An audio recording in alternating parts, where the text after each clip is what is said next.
Mes frères bien-aimés, je ne sais pas ce que vous en pensez, mais moi, pour ma part, en tout cas, c'est toujours une très grande joie que de retrouver le Christ tous les soirs dans le Saint-Évangile et de voir comment il pense, comment il se comporte, comment il marche, comment il vit. C'est tellement grand ce qu'est le Christ, mais n'oubliez pas qu'il est notre modèle, il est notre Dieu, il est même notre modèle d'homme, et c'est lui que nous devons absolument imiter. Attention mes frères, même si nous aimons beaucoup les saints et les saintes, et même si nous avons dans notre cœur quelques héros capables d'ensoleiller notre intelligence et diriger nos actions, n'oubliez pas que le Christ est notre modèle, c'est lui que nous devons suivre, c'est lui que nous devons imiter avant que la mort ne vienne nous chercher.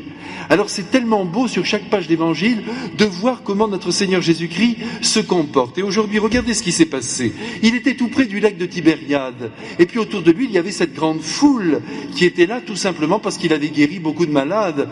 Et alors évidemment, quand il y en a quelqu'un qui peut vous soulager de vos maux, il est évident que nous allons vers lui et que nous cherchons sa présence. C'est bien ce qui s'est passé. Jésus est extrêmement patient avec cette foule d'infirmes, d'aveugles, de muets. Jésus a passé sa vie avec des pauvres, avec des êtres qui avaient besoin de Dieu. Et lui ne les a pas refoulés. Je dis lui parce que nous, souvent, nous les refoulons. Nous vivons tranquillement dans notre petite maison. Je vous parle de vous et je parle de moi. Il faut que nous fassions des progrès, mes frères bien-aimés. Parce que l'amour, ça doit se voir. Ça s'appelle la charité. Et c'est pas quand on aura 90 ans sur notre lit de mort qu'on commencera à faire du bien. Là, on regrettera de ne pas avoir été assez généreux. Car c'est cela qui compte, c'est cette générosité.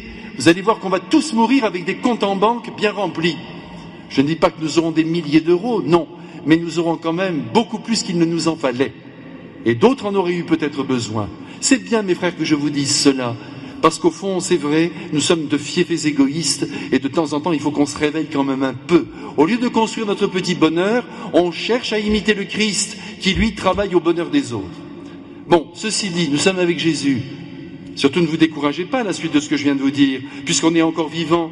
Demain, on peut être plus généreux, et ça pourrait même commencer ce soir. Une petite générosité par-ci, une petite générosité par-là. Et voilà que tout à coup, on ne comprend pas pourquoi, on se sent mieux. Parce qu'on est sorti de soi, qu'on a été bon, qu'on a fait un beau sourire, qu'on a donné ce qu'on avait. Et ça nous fait un bien fou, ça nous construit, ça nous accomplit. L'homme a besoin de donner pour être debout et se sentir bien, c'est comme ça. Et si tout le monde se sent mal, c'est parce que tout le monde est perdu dans son petit nid. Il faut sortir du nid, croyez-moi. Alors nous sommes avec Jésus, et quand il voit cette foule, que fait-il? Il se dit, je vais les enseigner. Mais pour les enseigner, il faut quand même un décor de silence, alors gravissons la montagne. Alors vous le voyez, Jésus avec les apôtres, et peut-être même chantait-il, moi je le crois. Et ils rejoignent maintenant ce très beau plateau, ils sont là tous ensemble. Jésus s'apprête à prendre la parole, quand tout à coup, il voit ces visages vraiment chargés de fatigue, de grande pâleur peut-être sur certains enfants même qui étaient là. Alors Jésus dit, ça ne peut pas aller comme ça, il faut faire quelque chose pour eux. Où est-ce qu'on pourrait trouver une boulangerie là? Alors ce qui est très beau ici, mes frères bien-aimés, c'est que Saint Jean nous dit que Jésus a voulu mettre à l'épreuve ses apôtres. Ne perdez pas cela de vue. Jésus demande à Philippe, où pourrions-nous acheter du pain pour cette foule? Et Philippe dit, mais vous n'y pensez pas, Seigneur, mais il nous faudrait des kilos et des kilos de farine. Où est-ce qu'on va trouver tout ça? Mais Saint Jean précise, il disait cela pour le mettre à l'épreuve. Vous voyez, il est en train de, lui aussi, de mettre en crise ses apôtres, comme je viens de le faire avec vous et avec moi, rassurez-vous, en vous disant que nous ne sommes pas assez généreux. Qu'est-ce que tu fais pour les autres? Qu'est-ce que tu fais pour les nourrir, pour les vêtir, pour les aider, pour qu'ils soient moins seuls? Vous voyez, Jésus touche la conscience humaine. Ce que j'ai fait tout à l'heure, il le fait maintenant. C'est normal, je dois l'imiter. Et à ce moment-là, Philippe est un peu perdu, et puis il y a André qui arrive là et qui dit tout simplement, mais il y a un petit garçon, il a 5 pains et un peu de poisson. Faites-le venir. Mais Jésus savait ce qu'il allait faire.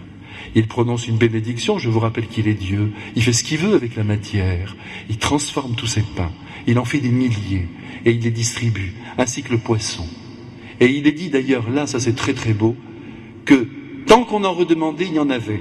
Ça c'est très important, mes frères, parce que nous, de temps en temps, quand on fait la charité, quand on est généreux, on dit, tu es content, n'est-ce pas? Tu as eu ça, contente-toi.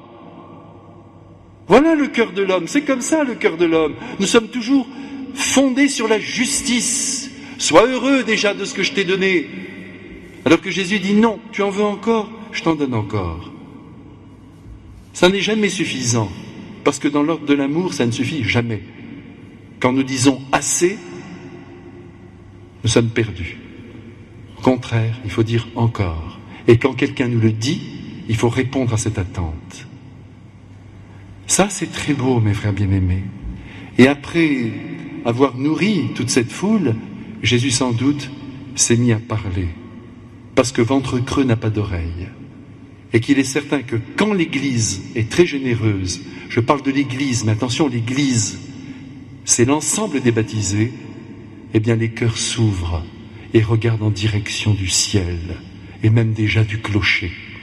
C'est très important. Vous savez, par le passé, notamment au XIXe siècle, un siècle que nous critiquons beaucoup, l'Église a été formidable dans ses œuvres. Maintenant, c'est beaucoup plus difficile, bien que l'Église soit très généreuse en bien des pays du monde. Mais je parle là de notre vieille Europe. L'État ne nous laisse plus faire grand-chose. Nos œuvres d'éducation, nos hôpitaux, nos hospices, tout ça a dû disparaître. Ça a été très difficile pour l'Église de maintenir tout cela.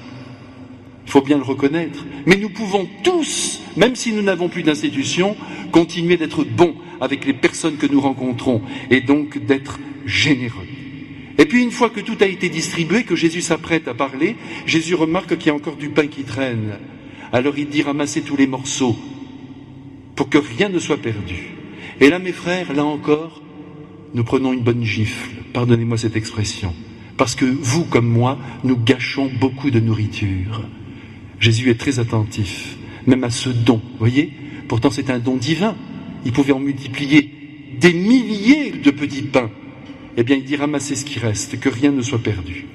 Alors, mes frères, ce soir, nous allons prendre la décision, vous et moi, de ne rien laisser pourrir dans notre réfrigérateur. Je compte sur vous. Voyez, ça part de petites choses comme ça. Pour plaire à Jésus, il faut que rien ne soit perdu. Alors, sans tomber dans un scrupule absolu, en mangeant des choses qui se seraient gâtées, attention, notre santé est préférable à tout le reste. Mais en même temps, essayons de ne rien jeter, même pas un quignon de pain. Parce que c'est une honte en notre siècle où des hommes n'ont rien à manger. C'est bien ce que je vous dis là, n'est-ce pas mes frères? Et vous allez voir comme nous allons être heureux de vivre dans cette belle lumière. Et je vous assure que ce sera toujours à reprendre. Parce que cette semaine encore, et moi avec vous, nous allons jeter des affaires. C'est malheureux quand même, malgré cette parole de Jésus. Alors ce soir nous nous reprenons. Et nous prenons surtout une grande décision, une grande résolution, celle de ne plus rien jeter à cause de cette parole de Dieu. Ramassez, que rien ne soit perdu. Vous allez voir comme là aussi, nous serons heureux, parce qu'on est malheureux quand on gâche et quand on pense aux souffrances d'autrui. Et puis vous avez vu que lorsqu'ils ont ramassé ce qui restait, ils ont encore rempli 12 paniers. Alors ce chiffre, mes frères, évidemment, ça vous fait penser aux 12 apôtres, c'est évident. Ce chiffre, maintenant, pour nous chrétiens, il est d'une importance colossale. 12 apôtres. S'il y a eu 12 paniers, vous savez pourquoi il y en a 12? Parce qu'il y a un panier par apôtre maintenant. Et Jésus nous dit, par ce mode symbolique, que tous les apôtres de la terre doivent nourrir leurs frères, doivent s'occuper des souffrances de leurs frères, doivent essayer de soutenir ceux qui sont dans la peine. Il y a de l'argent à donner, il y a de la nourriture à donner, mais il y a aussi peut-être de l'amour à donner, de la tendresse à donner, du temps à donner. On a beaucoup de choses à donner, puisque tout nous a été donné, et que nous, ce soir, nous qui sommes ici, d'une manière générale, et je ne crois pas me tromper, nous sommes comblés. Oui, nous avons des drames qui traversent notre cœur, d'accord, mais dans l'ensemble, vous voyez, ce soir, il y aura un bon repas pour tout le monde. On aura notre soupe. Il y en a beaucoup qui ne l'auront pas. Alors voyez si ce texte d'évangile est important pour nous, mes frères. Chacun ce soir, nous repartons avec notre panier. Nous avons tous un beau panier bien garni, grâce à notre Seigneur Jésus-Christ. Encore une fois, pas que de la nourriture.